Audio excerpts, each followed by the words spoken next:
अस्सलाम वालेकुम, it's me महबूब अली मुगल। आज हम डिस्कस करने जा रहे हैं टॉपिक इंक्लाइन प्लेन। ये टॉपिक रिलेटेड है चैप्टर नंबर 3 मोशन से, क्लास फर्स्ट ईयर। तो सबसे पहले हम डिस्कस करते हैं इंक्लाइन प्लेन। और इंक्लाइन प्लेन बेसिकली है क्या?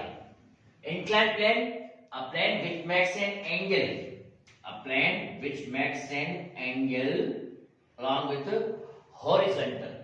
अब फर्स्ट क्वाड्रेंट की जब हम बात करते हैं तो फर्स्ट क्वाड्रेंट में x भी पॉजिटिव होता है और y भी पॉजिटिव होता है। जब हम लेट कंसीडर करते हैं फर्स्ट क्वाड्रेंट में, तो angle should be greater than 0 and less than 90 degree, यानी बिटवीन 0 और 90 के दरमियान एंगल होनी चाहिए।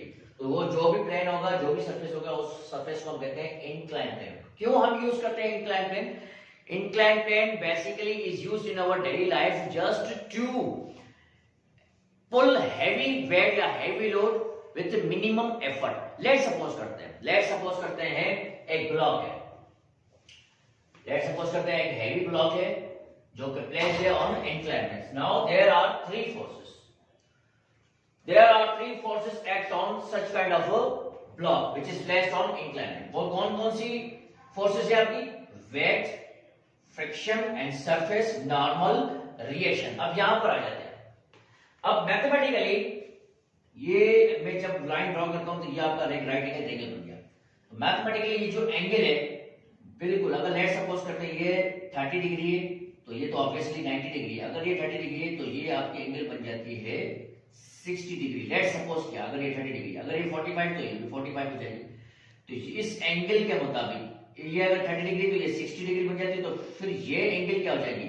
तो ये कॉन्ग्रुएंट थ्योरम्स के मुताबिक ये एंगल वो एंगल बनेगी जो यहां पर एंगल है। अगर ये 90 डिग्री है तो यहां पर 60 डिग्री बन रही थी, तो ये दोबारा 30 हो जाएगा। तो ये आपका एक 90 का क्वाड्रेंट बन जाता है। तो अगर ये एंगल है, बताने का मकसद ये है कि अगर ये जो एंगल ऑफ इंक्लिनेशन है, जो कि हम कह रहे थे कि ग्रेटर देन 0 डिग्री और लेस देन 90 डिग्री, जो भी एंगल है व्हाटएवर, वही एंगल यहां पर भी होगी। तो ये एंगल आपकी सेम होगी जो एंगल ऑफ इंक्लिनेशन है। अब यहां पर आ जाता है क्यों ये एंगल हमने ड्रॉ किया? क्योंकि अमूमन हम जब वेट की बात करते हैं तो वेट की डायरेक्शन होती है हमेशा डाउनवर्ड। अब when a body or block is placed on inclined surface which makes an angle theta along with horizontals, so then its weight is resolved into two rectangular components, wx और wy। अब यहां पर wy और wx को हमने twist कर दिया है। अमूमन जब हमने डिस्कस किया था, जब एंगल आपकी अलॉन्ग विद हॉरिजॉन्टल एक्सिस होती है तो जो wx आपका होता है वो होता है आपका w cos थीटा और wy आपका होता है w sin थीटा। लेकिन ये तब होता है जब एंगल हो अलॉन्ग विद हॉरिजॉन्टल एक्सिस। लेकिन जब angle along with vertical axis होता है तो ये इंटर एक्सचेंज होता है। जो wx आपका w cos थीटा था, अब वो हो जाएगा w sin थीटा, और जो wy आपका w sin थीटा था वो अब हो जाएगा w cos का। यानी अब ये इंटर एक्सचेंज हो गया। क्यों? क्योंकि एंगल आपके सेपरेट हो रही है अलोंग विद वर्टिकल एक्सिस। इस वजह से वेट आपका रिजॉल्व होता है इनटू टू रेक्टल कंपोनेंट्स। अब वो जो wx है अब वो हो जाएगा w sin थीटा और wy जो है वो हो जाएगा w cos theta.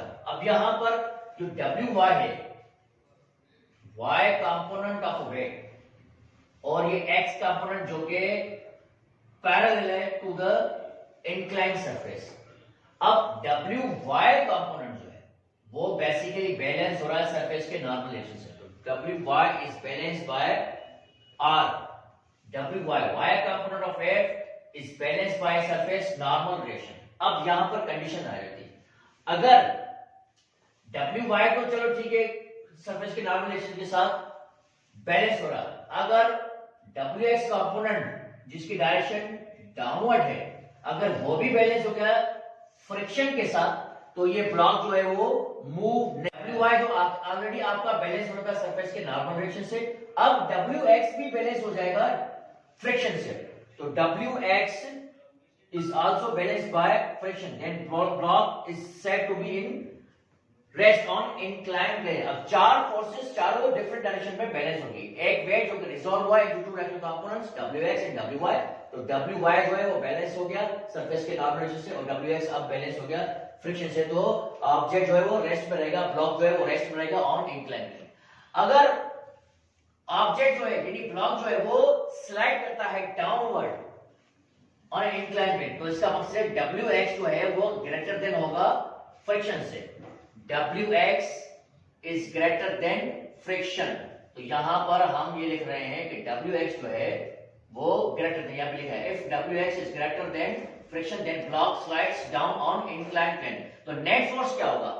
Net force यानी टोटल फोर्स। टोटल फोर्स अगर हम निकालने पर आए तो ये दोनों एंटी पैरेलल है, फ्रिक्शन और Wx दोनों की डायरेक्शन अपोजिट है, तो यहां पर प्लस की जगह पर हम यूज करेंगे माइनस की साइन। यहां पर हमने प्लस की जगह की टोटल फोर्स निकालने जा रहे हैं, लेकिन अब हम प्लस की जगह पर यूज करेंगे माइनस की साइन। क्यों? क्योंकि दोनों वेक्टर्स, दोनों के दोनों वेक्टर्स हैं, उनकी डायरेक्शन अपोजिट है। तो Wx ग्रेटर था वो हमने पहले लिखा है और फ्रिक्शन बाद में हम रखेंगे क्योंकि वो लेस देन था। तो Wx जिसका कंपोनेंट आपके पास था W sin थीटा, तो W sin theta minus F, तो आपका ये फोर्स आपका बन गया F is equal to W sin theta minus F। According to Newton second law F is equal to ma, W is equal to mg, तो ma is equal to mg sin theta minus m। अब ये m आपका multiply होगा, अगर shift करेंगे तो ये divide हो जाएगा, तो ये mg sin थीटा से भी डिवाइड होगा m और फ्रिक्शन से भी डिवाइड होगा m।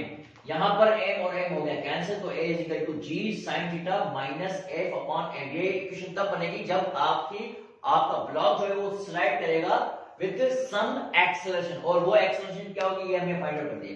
अब अज्यूम करते हैं फ्रिक्शन जो है वो जीरो है, ये हम अज्यूम कर रहे हैं। And incline plane is so smooth,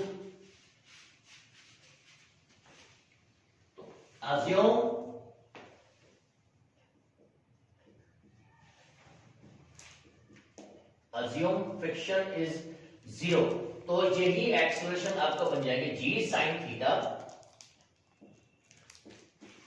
minus zero, तो ये आपका फार्मूला बन गया a is equal to g sin theta.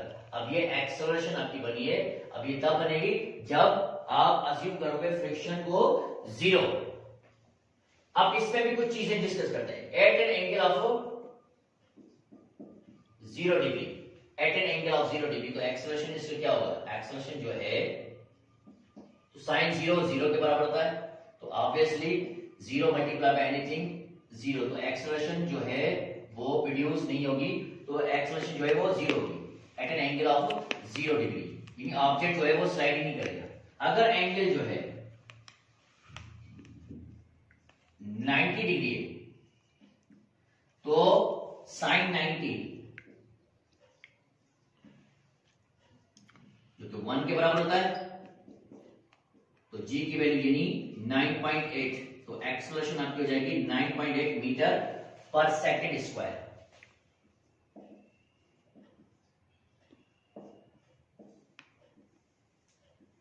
तो इसका मकसद है अब वो जो ऑब्जेक्ट है ब्लॉक है वो move along with incline plane नहीं करेगा, अब वो मूव करेगा अलोंग विथ वर्टिकल प्लेन। क्यों? क्योंकि एंगल आपने 90 डिग्री का 90 डिग्री कर दिया। इस वजह से मैं कह रहा था कि एंगल जो है वो शुड बी ग्रेटर देन 0 और लेस देन 90, और तभी आपका ब्लॉक जो है वो मूव करेगा या स्लाइड करेगा ऑन इंक्लाइन प्लेन। लेकिन अगर एंगल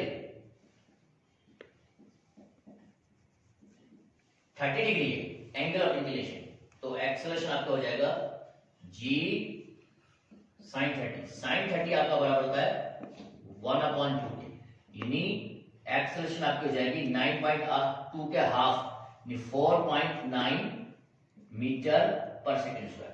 तो एग्जाम में आपका क्वेश्चन होता है at what condition acceleration of a body becomes 4.9 metre per second square on incline plane if angle of inclination is 30 degree. इसका आंसर हो गया। अब इसका केस सी हम डिस्कस करते हैं। लेट्स सपोज करते हैं एक ऑब्जेक्ट जो है, अब ब्लॉक जो है वो मूव करता है upward. If object slides upward by applying external force, when block is sliding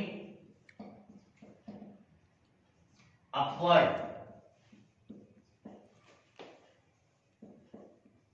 with some acceleration,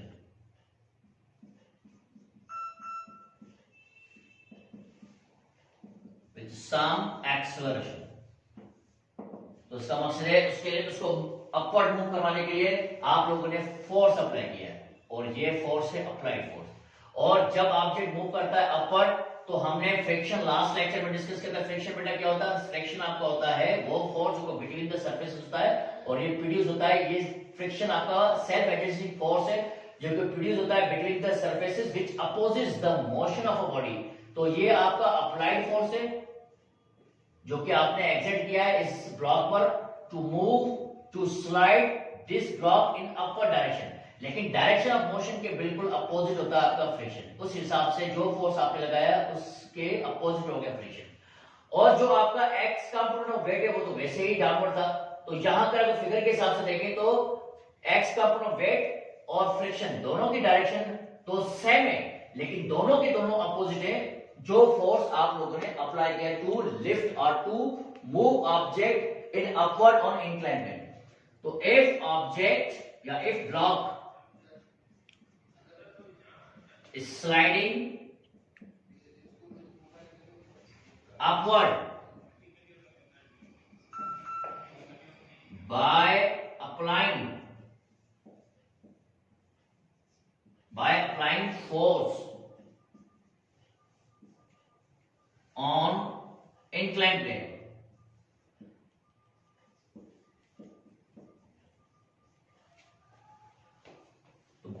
If block is sliding upward by applying force on it on inclined plane, तो what happened? जो आपका net force है, net force जो कि आप लोग जो force apply किया net force exerts on block, तो बेटा वो हो जाएगा आपका।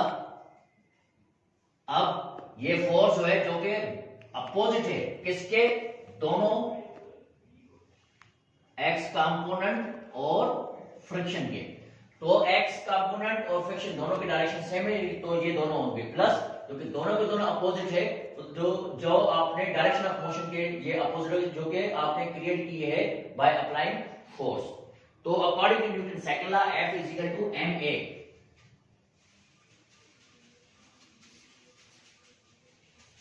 According to Newton's second law, F is equal to ma।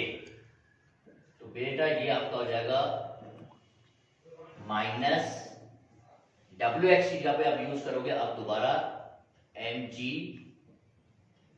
sin theta, यहां पर हमने बता दिया है, और प्लस में f। तो ये आपका हो जाता है acceleration is equal to minus mg sin theta. ये m आपका इधर मल्टीप्लाई में हो रहा है, उधर शिफ्ट करेंगे तो ये आपका हो जाएगा डिवाइड। सिमिलरली ये m आपका f से भी डिवाइड होगा,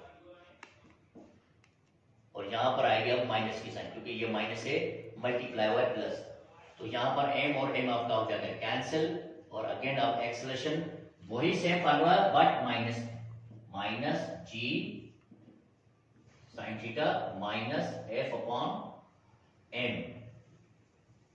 और अगेन यहां पर भी अगर आप लोगों ने अज्यूम किया है कि फ्रिक्शन जो है वो जीरो है, तो फिर एक्सेलरेशन आपका हो जाएगा माइनस g sin थीटा। तो आज हमने इंक्लाइन प्लेन के बारे में डिस्कस किया, और इंक्लाइन प्लेन पर ऑब्जेक्ट जो है जब भी कोई भी ब्लॉक हो या जो भी ऑब्जेक्ट अगर प्लेस होता है इंक्लाइन प्लेन पर, तो उस पर तीन फोर्सेस एक्सेप्ट हो रही होती है। कौन सी? वेट, एक तो उसका अपना, दूसरा सरफेस नॉर्मल डायरेक्शन, तीसरा फ्रिक्शन। अब तीन चीजें, अगर फ्रिक्शन भी बैलेंस हो जाता है, अगर जो वेट है, और जब भी ऑब्जेक्ट इंक्लाइन प्लेन सरफेस पर प्लेस होता है तो वेट जो है वो स्प्लिट हो जाता है, रिजॉल्व हो जाता है इनटू टू डायरेक्ट कंपोनेंट्स। तो जो x कंपोनेंट है, जो y कंपोनेंट है, अब वो बैलेंसेस हो जाते हैं सरफेस के नॉर्मल डायरेक्शन के साथ या फ्रिक्शन के साथ, तो फिर ऑब्जेक्ट जो है वो इंक्लाइन प्लेन पर रेस्ट में ही रहेगा। लेकिन अगर ऐसा नहीं होता, अगर y कंपोनेंट जो अभी थोड़ी देर पहले हमने डिस्कस किया, अगर y कंपोनेंट सरफेस के नॉर्मल डायरेक्शन के साथ तो ऑलरेडी बैलेंस हो रहा है, लेकिन अगर x कंपोनेंट जो है वो ग्रेटर हो जाता है फ्रिक्शन से, तो बॉडी जो है, जो ब्लॉक है, वो स्लाइड करेगा डाउनवर्ड और इंक्लाइन प्लेन, जिसमें एक्सेलरेशन प्रोड्यूस होगी, और वो एक्सेलरेशन क्या होगी? g sin theta minus f upon m। और अगर फ्रिक्शन को अज्यूम किया है नेग्लिजिबल, यानी फ्रिक्शन जीरो को सपोज किया, तो आपका एक्सेलरेशन आपका हो जाता है g sin थीटा, जिससे रिलेटेड हमने कुछ केसेस भी डिस्कस किए।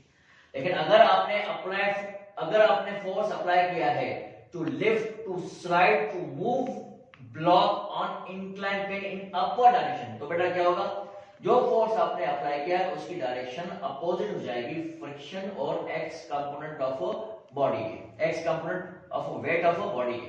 तो उस हिसाब से आपने जो थर्ड इक्वेशन है वो भी आपने रिजॉल्व कर दी और आपकी एक्सप्रेशन मिलती है a is equal to minus D sine theta minus F upon M. और इसमें भी अगर आप लोगों ने अज्यूम किया फ्रिक्शन इज इक्वल टू 0 तो आपकी एक्सप्रेशन हो जाती है a is equal to minus G sine theta. तो ये हमने डिस्कस किया incline plane. If you have any question related to today's topic, you can ask in your comment section. Thank you. Allah Hafiz.